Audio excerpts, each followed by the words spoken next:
Nora Fatehi নামটা শুনলে চোখে ভেসে ওঠে ঝলমলে নাচ আর সুপারহিট আইটেম গান। কিন্তু গ্ল্যামারের এই আড়ালের গল্পটা সবসময় এতটা রঙিন ছিল না। সম্প্রতি এক খোলামেলা সাক্ষাৎকারে নোরা ফাতেহি নিজের জীবনের এক অন্ধকার অধ্যায় তুলে ধরেছেন। তিনি স্বীকার করেছেন তার জীবনে রয়েছে ড্যাডি ইস্যু।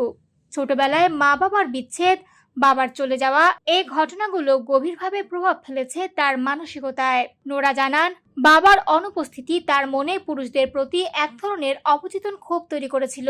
তবে তিনি এটাও স্পষ্ট করে বলেন, এটা আসলে আমার নিজের সমস্যা, যেটা আমাকে বুঝে ঠিক করতে হবে। এই আত্মসমালোচনার জায়গাটাই তাকে অন্যদের থেকে আলাদা করে।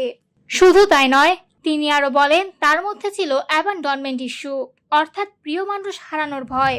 এই ভয় এতটাই প্রবল ছিল যে অনেক সময় খারাপ সম্পর্ক থেকেও বেরিয়ে আসতে পারেননি। কিন্তু এখন তিনি বুঝেছেন ভুল মানুষের সঙ্গে থাকা কখনোই সুখের হতে পারে না।